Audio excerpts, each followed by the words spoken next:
Hi, my name is James. I'm going to talk about a texting glitch which is going on in the iPhones. It's cutting off about half of the text. And so it's not going to be a fix, it's just going to be a workaround.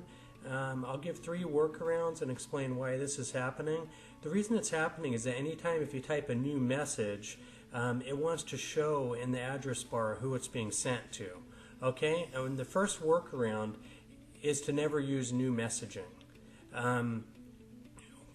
What you do is you use a address inside of your address book who you've already sent to.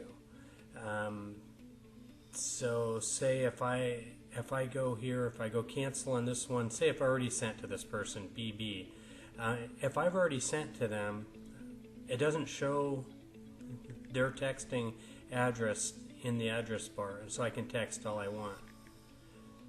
So the second workaround would be if you hold your phone horizontally. See, I can go back, I can type a new message, say if it's going out to BB, I can type anything I want inside there and it's going to show in this way.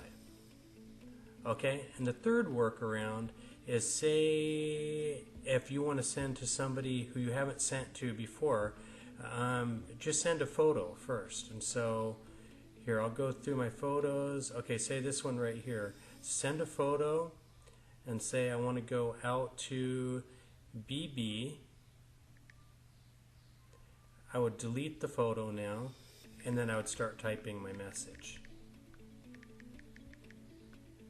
Alright, well, hope that helps. Take care.